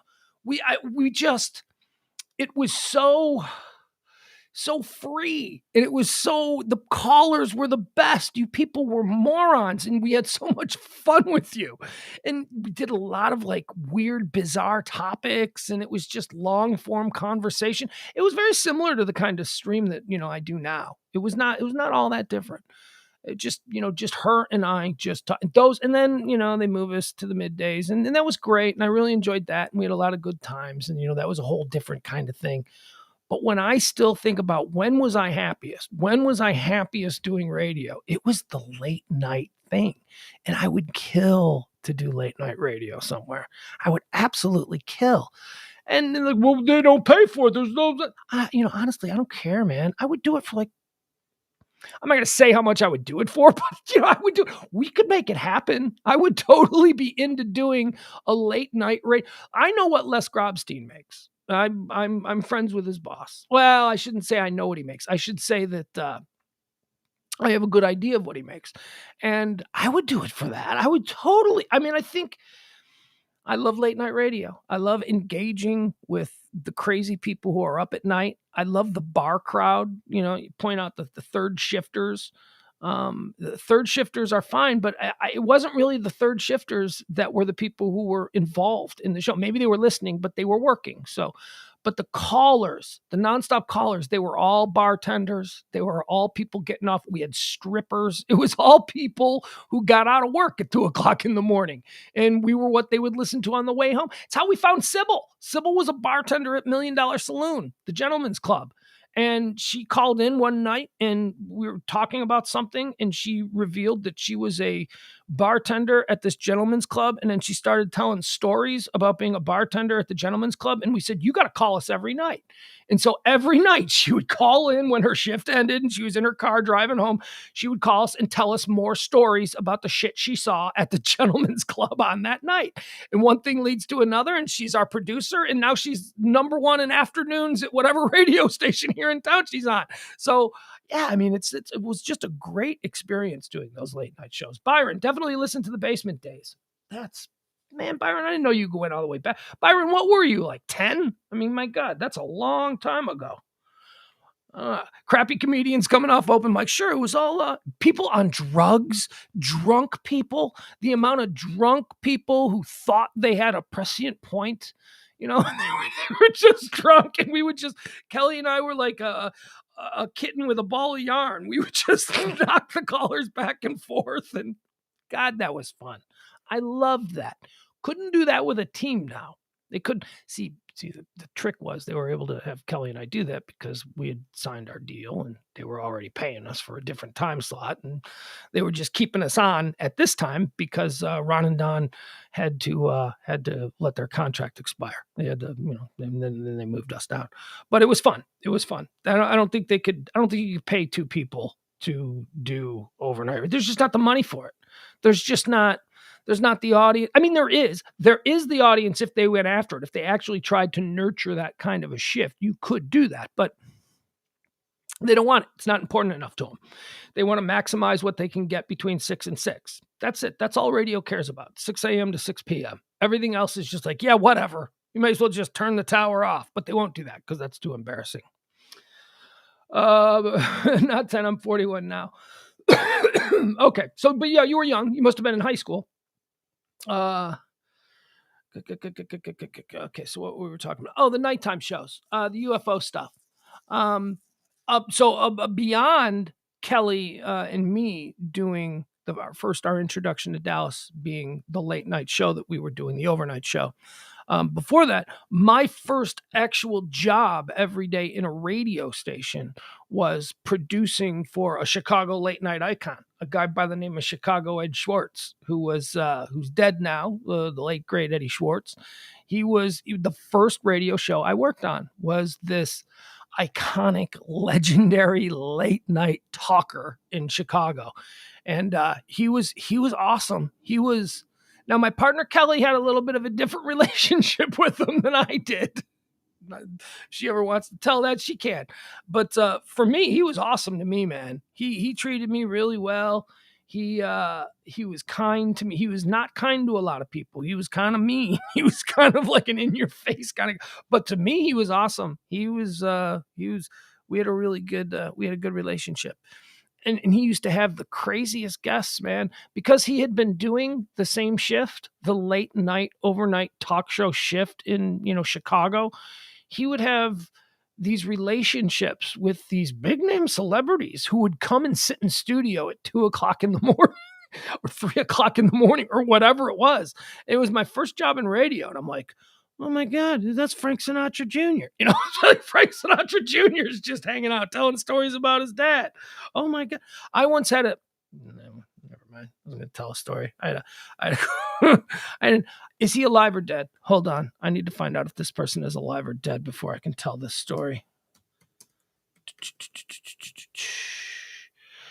Tom Dreesen is still alive. Okay, so I'm going to save this story of me hanging out in Tom Dreesen's hotel room across the street from the building where our radio station was. I was in charge of escorting him back and forth, and in the middle of a news break, he said, I need to run back to my hotel room, and I went back to the hotel room, and he standing at the door, and he says, come on in, man, come on. He was a great guy. He is a great guy. He's not dead. He said, come on in, man, just stand there. And then I just watched I'll tell the story when he's dead because he's a cool guy. He's a very awesome guy. If you don't know who Tom Dreesen is, he made a career out of opening for Frank Sinatra. He was a stand-up comedian who Frank Sinatra liked. And then Frank Sinatra said to him, hey, kid, I'll tell you what, give up on all of that hoochie-boochie stuff and you come on the road with me. You'll be my full-time opening act. Paid him like $1 million a year, and all he had to do is just whenever Frank went on tour, whenever Frank did a show, he went. So that's not a bad deal. I might give up on the grind, right? If you're a stand-up comedian, give up on the grind of doing that just to work with Sinatra. So there's a lot of Sinatra stuff with Eddie, Frank Sinatra Jr., Tom Dreesen, and all those kinds of guys. Well, Bill Cosby. My God, I remember Eddie. He had a relationship with Bill Cosby, and I'm the guy that had to call Bill Cosby. It's like I pick up the phone in the producer booth. Hello, Mr. Cosby. Yes. Like Eddie's ready for you if you're ready to come on. All right. And I'm like, put him on hold. And I'm like, this is when Bill Cosby was Bill Cosby. This was like before he was date rape Bill Cosby. This is when he was a national icon. And I'm like, I just talked to Bill Cosby on the phone. And Bill Cosby would hang on the phone with this guy for an hour in the middle of the night. It was magical. It was just magical. So I loved that. That was the first thing that I ever did in radio. And then Kelly and I got to do overnights. And since then, I've only done middays and afternoons. And I which is good because I don't want to do mornings. Never wanted to do mornings. That is a lifestyle beater, man. When you do a morning show, God love the people who do morning shows and they get paid a lot of money. Not that much more, though. Not that much more than like people who do afternoon drive or middays. More, but not that much more. And they get paid more because they have no life. People who do morning radio, like the Musers here in Dallas, probably one of the greatest morning shows that I've ever heard. Those guys are so good, and they've been doing it for like how many, 20 years? I guess Stern would be the greatest morning show, but the Musers here at the Ticket in Dallas are just off the charts good, off the charts entertaining, off the charts funny, off the charts smart. These men have had no life for 30 years. You cannot have a life when you wake up at 3 a.m. every day. You cannot have a life when at 2 o'clock in the afternoon, it feels like it's 10 o'clock in the afternoon for a normal person. I mean, it's no fun. It's a grind. But overnights is cool. I like the idea of overnights. You know what else is good about being in radio and working overnights? You never have to attend any of the bullshit station stuff. Like, all right, at noon, we need everybody from every shift to show up. We're going to have a team building exercise in the conference room. What about me? I'm on the overnights. Yeah, no, you don't have to come in. Don't worry about it. You just go home and go to sleep. Let's see, what do we got? Let's see, run through some things. See what I said? I told you I was just going to do an hour now on Pillow Talk, and it's 10:30. We've done 90 minutes, and I'm still rolling. So don't you worry about a thing. Let's see what's trending, shall we? Let's see what's happening in the world. Let's see what people are. This is what we typically do during the noon show, but why not add this aspect to the Pillow Talk show? This Is Us is trending. Guys, do I need to watch This Is Us? I haven't. It looks so maudlin. It just looks so... And everybody, that show is just so good. I'm sure it is. I'm sure it is good. You know what I'm trying to watch? And I'm really distracted by it.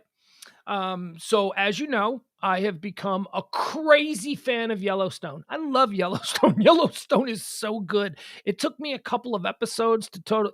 Tom says, no, I'm not going to like This Is Us. And I'll take Tom's advice because Tom knows me. Tom and I go back till fourth grade, something like that. Yellowstone. It took me about, I had a couple false starts with Yellowstone. Like, I think it took 3 tries to get through the first episode, the pilot episode. And for some, I don't like Westerns. I really don't. I don't know why. I don't like any Westerns. Like, my favorite John Wayne movie is The Quiet Man, which is not a Western. It's not a Western, but so it's the only John Wayne movie I like. Silverado. I love the movie Silverado. That's a Western. But all the good, the bad, I don't like that. The Lone Ranger when I was a little kid. I'm like, no thanks. I was just never into Westerns. So the idea of watching a story about modern cowboys, which is what Yellowstone is, didn't appeal to me. And it took me a couple of tries to get through the first episode. But I'll tell you, I found myself in a position where I muscled through the first 3 episodes. And by the 4th episode, I was like, damn it, I'm in. This is a good show. And it does. I think if you're going to start to watch Yellowstone, if you want to binge it, because everybody's talking about it. It's one of the highest rated shows on television now. It's Kevin Costner is so great in it. It's such a cool show.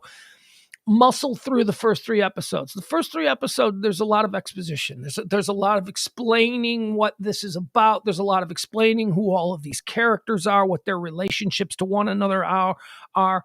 And it's kind of boring. The first episode is kind of boring. But once it kicks into what the storyline is, once that plot kicks in, you're like, okay, I'm in. This is it. These people are fucking hard. These people are badass people. They're not nice people. The Dutton family in Yellowstone, they're they're like the Sopranos in cowboy hats. These people are criminal. These people are murderers. These people basically run a gang. They have a bunkhouse where they employ all of these cowboys who work their ranch. It's the story of a family who runs what is theoretically the largest working ranch in America, the Dutton Yellowstone Ranch, where they cattle and horses and all this. Like they own like half the state of Montana. And Kevin Costner is the head of the family. He owns the family and he owns the ranch. And it's crazy. They employ like all of these cowboys who live in a bunkhouse. I mean, this is modern days. This isn't back then. These are real modern cowboys who are all ex-cons. They get them when they come out of prison and they say, you looking for a second chance? Why don't you come be a cowboy over here at the ranch and we'll give you a second chance. And they brand them on their chest with a yellow Y. Anyway, it's great. Love it. So there's the prequel series now called 1883, and the purpose of 1883 is hold on, I'll get to you, Albert. Yes, I agree. Tom says, completely agree about Yellowstone. Told my friends the same thing, and they now love the show. Yeah, you have to. Tom, you know what? I'm trying to get Mike Chihara into it, but he's like, dude, I couldn't get past the first episode. I'm like, no, you have to get past the first episode. Get past the first episode. Get past the second episode. Get through the third, and then I'm telling you, you won't look back. You'll be like, yep, I'm in. All right, so I'm watching 1883 now. And what 1883 is, it's the story of the origin of the Yellowstone Dutton Ranch. It's about John Dutton's ancestors who settled the land, who built the first, ranch. And it stars, is it Sam Elliott? Yeah, it's Sam Elliott, Tim McGraw, is it Faith Hill? Faith Hill is in it. Tom Hanks is even in the first episode. Tom Hanks plays General George Meade. In the first episode. The 1883 begins just it's after about a decade or so after the end of the Civil War, and and it depicts Fort Worth. The stuff that I'm learning about Fort Worth in 1883, because the 1883 begins the jumping off point for the trip up to what would become the Dutton Ranch, the Yellowstone Ranch in Montana. It begins in Fort Worth, Texas. That's where the Dutton family, or Tim McGraw, plays the great-great-great-grandfather of Kevin Costner. It's where Tim McGraw comes and gets all of his supplies and then puts together like a team of people to go up through the Indian territories trying to find new land. The way the West was settled. This is the way, people did it back in the day. And his family comes on a train and, it's women and children, and they're going through Indian territory and they're dealing with bandits and they're making their way up there. And I'm 2 episodes into 1883. I know there's 2 more. We're 4 episodes into the show, but I like to wait for a couple of episodes to build up so that I can then binge watch it. And I think I'm liking it. But because of the experience with Yellowstone, I'm not going to just bail on it. I'm going to give it at least 4 or 5 episodes before I decide if I'm going to watch it. I think I'm going to like it. I'm not sure, but it's some interesting aspects.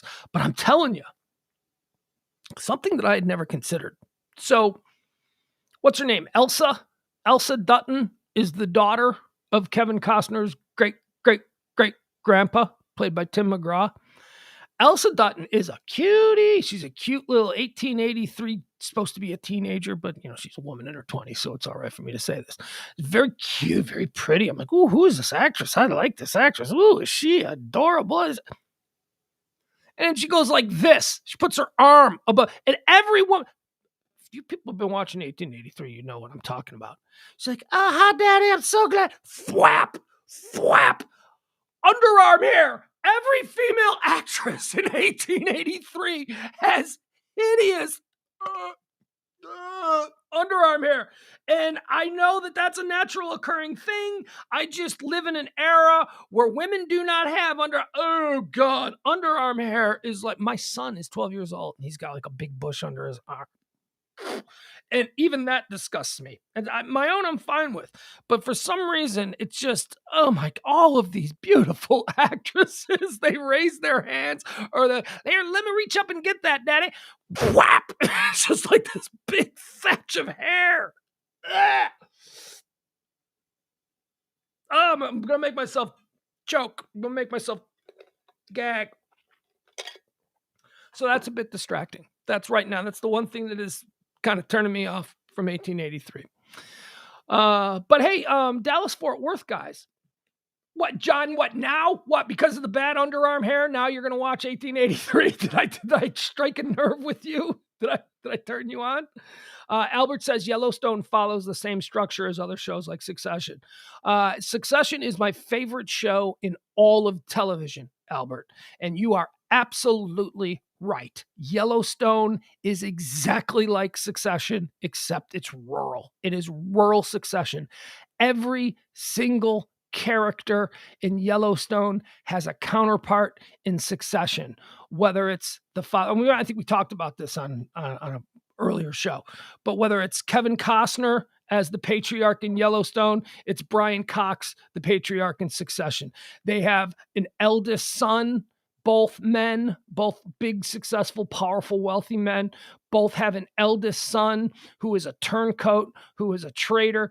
In Succession, it is, of course, Kendall Roy, who is the oldest son who can't be trusted because he keeps trying to take his dad down. And in Yellowstone, it's Jamie, who keeps trying to take Kevin Costner down. I mean, it is one for one for one for one. Every character is exactly the same. They even have a both of them have a daughter, both Logan Roy from Succession and John Dutton, Kevin Costner in Yellowstone. Both of them have a middle daughter, not the oldest, not the youngest. She is a middle daughter, and they're both redheads. They both have redhead daughters who are smarter than all the other boys, but they're not expected to take over because they're girls, so they got to work a little bit harder, but they're both, it's in Succession, it's Shiv who plays the redheaded daughter who is smarter than all the brothers. And then in Yellowstone, it's I can't think of her name. Beth? Yeah, it's Beth Dutton. It is one. The only difference is where we start to get into the slightly outside characters, the characters who aren't in the chain of succession to take over. Like in Succession, you have cousin Greg, who is like kind of he's a cousin. He's not. Cousin Greg is like well-meaning, but kind of a big dope and kind of like just dope, not all that bright. And in Succession, you have Rip. Right? Rip and Greg, they're not the same characters at all. Rip is like, I'm a straight man, but I got to tell you, I got a bit of a crush on Rip. I got a bit of a man crush. Is it Rip or is it Dash or is it, what is it? Who's the guy I'm thinking of? Who's the dude? It's the guy from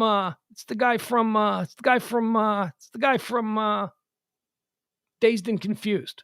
Remember Dazed and Confused? Remember the guy with, he was like Ben Affleck's friend. He had the bat. He was going to paddle the kid. Whoever that is, that's Rip. That's Rip in Yellowstone.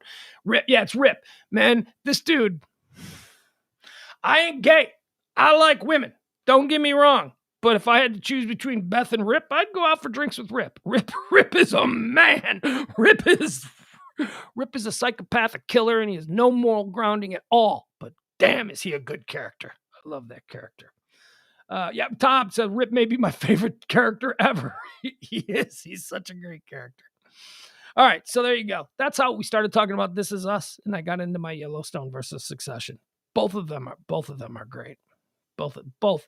I like Succession a little bit more because I was going to say I'm more invested in Succession, but that's not true because there's only been 3 seasons of Succession, and we've just finished season 4 of Yellowstone. So actually, I'm more invested in Yellowstone.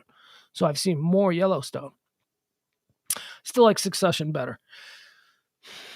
I'm a city boy. I'm sorry. I love Yellowstone, but I like the big rich billionaire family that lives in New York City more than the big rich wealthy family that lives in a farm in the middle of nowhere, or a ranch, I guess it is. What else do we have here? What else is trending? Anything else that we can talk about here for a couple of minutes? I'm not getting into the Rand Paul stuff. I'm not going to do it, and you can't make me. A lot of sports stuff. That's the problem with it. There aren't any real trends happening at night. Yeah, ain't nothing going on. Let me look somewhere else here. Yeah, Albert, that's it. Oh my God. Thank you for reminding me. Is it this week? I think it might be this week. Ozark is back. If you people love Ozark, or if you people are looking for something to jump into, I envy you. If you've never seen Ozark, you've got 3 or 4 seasons, I think, of Ozark now to jump into. Ozark is coming back on Netflix.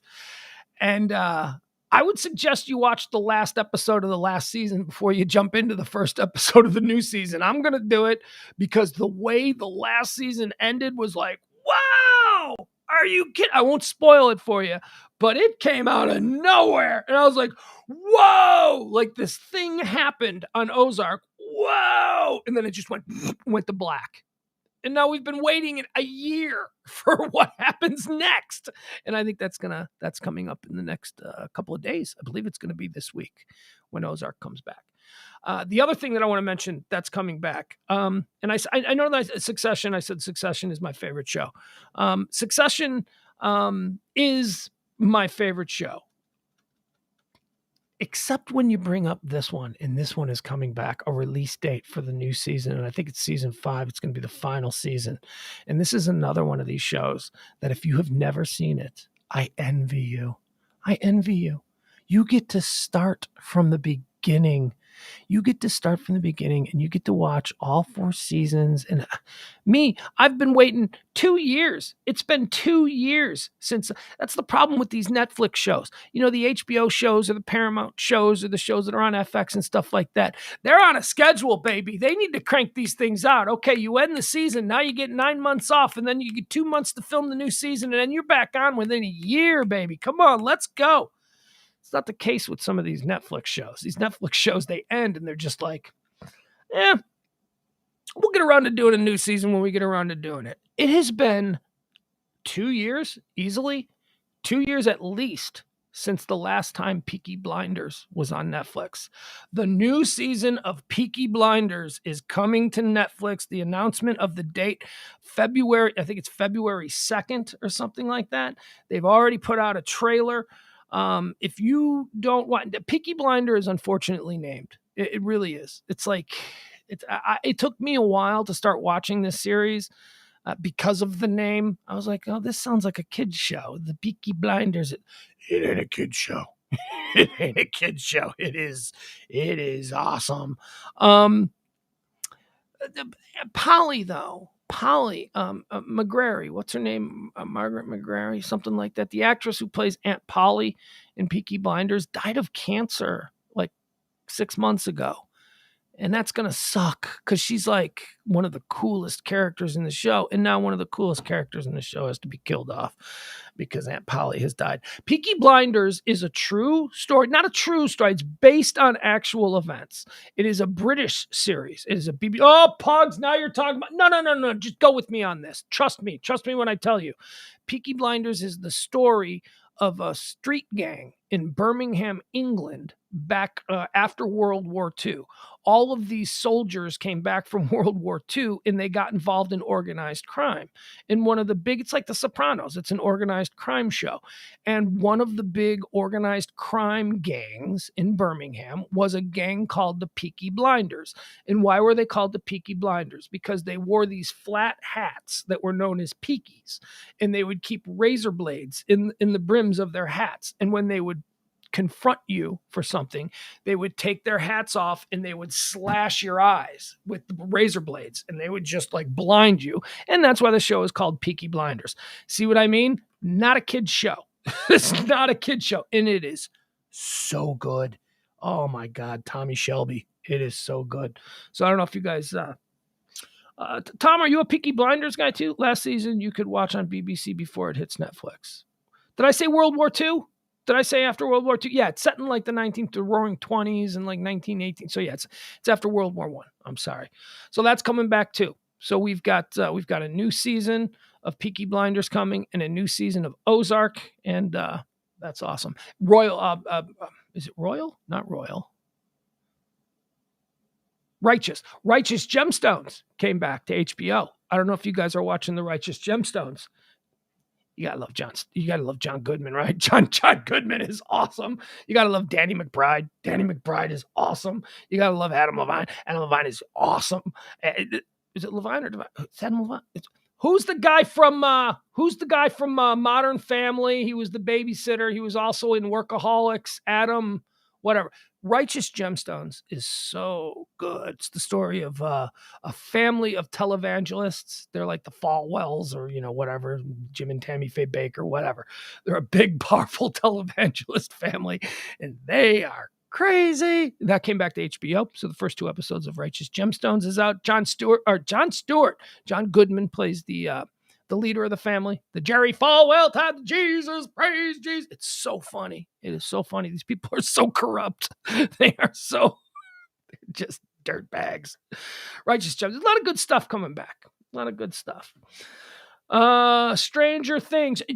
Channel 9, I feel bad. I only watched the first season of Stranger Things, and then I started to watch the second season that was centered around a mall or something, and I fell off Stranger Things, and I never went back. So the good news for me is I will at some point jump back into Stranger Things, and I'll have a couple of seasons to binge watch, but I don't know what happened. I lost interest in Stranger Things. The first season of Stranger Things was really great. I think there was just something too campy. It was too... If you haven't noticed, I like dramas where, like, people do despicable shit. That's what the Ozark. We talked about Succession. We talked about Yellowstone. We're talking about Peaky Blinders. Stranger Things is a bit of a downshift for me in that area. It's a little bit, there's a little bit too, I know, look, Demi-Gorgons and the upside down and all that. It's scary, but still it's a bunch of teenagers, a bunch of cute kids. I don't know if I'm like totally down with that. All right, look at me talking about how I don't think I want to do 2 hours. I want to be able to get a good night's sleep. I want to go back and I want to do things in the Pillow Talk show. Is only going to be a guarantee of 1 hour, and then we'll see where it goes from there. First night, I did the 2 hours. Did it basically. I don't know. Got 8 minutes. All right, we're going to end this. Unless I can find something else to talk about. Hold on, let's see one more thing. It's all NBA stuff is trending right now. I don't want to talk about NBA stuff. Let's see here. All right. By the way, my ankle is better. Thank you very much. Still a little tender. Those of you who were with me last week, I showed off my ankle. I sprained my ankle running, trying to get back in shape for the new year. Stepped on an acorn and, went face first into a bush, and I just laid there. And then all weekend long, it was awful. My ankle was the size of a grapefruit, and I was walking around like my kid was no help. He was just, come on, Dad, let's go out front, play catch. I can't stand. You're just old. That too. Yeah, they're done. There ain't nothing going on.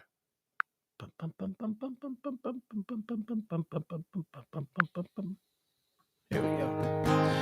All right, sing it with me. I have got my poetry.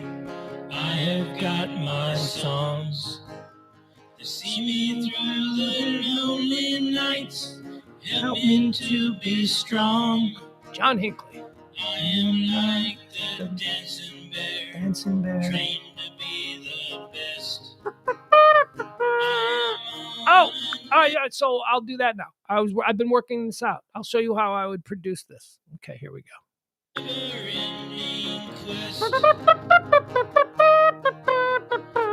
can smile a little now. Things are going good. I always had to be on guard.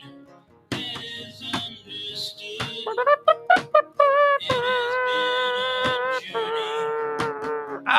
Man, you do the rhythm of an old white man. I can't keep the drum. I can't keep the drum going and do the horns at the same time. I am on a never-ending quest.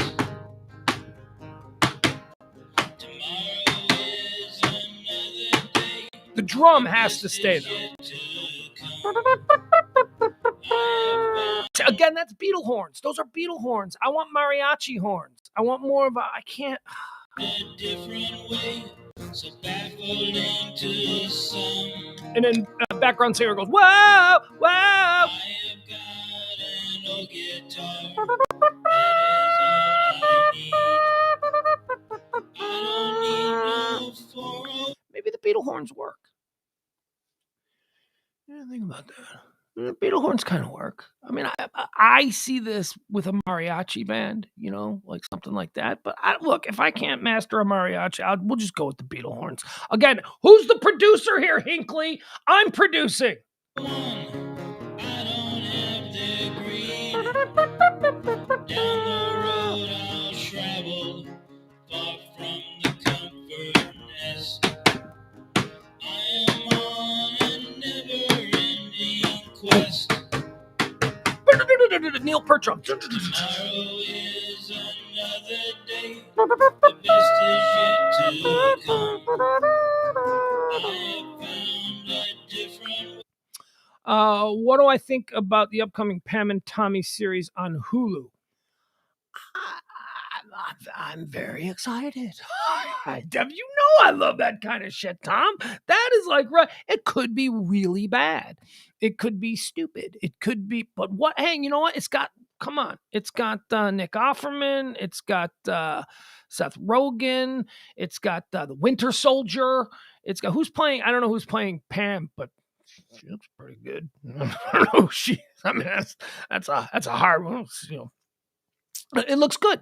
I'm actually excited. I'm definitely excited about the Pam and Tommy Lee story. And I thought it was a movie. Didn't you guys think it was a movie? I thought it was a movie.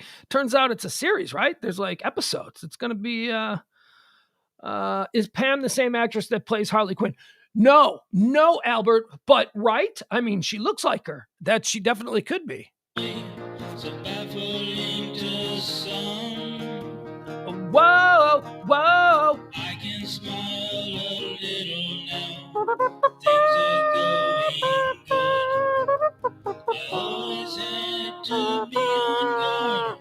That is understood. Down the road I'll travel, far from the comfort nest. I am on a never-ending. Yes, we're on a never-ending. Hey, he's on a never-ending quest. 1, 2, 1, 2, 3, 4. Bye, everybody. See you tomorrow at noon. High noon show. Topics. Oh, come on now. A little bit more from John Hinckley. Oh, you wanted one more.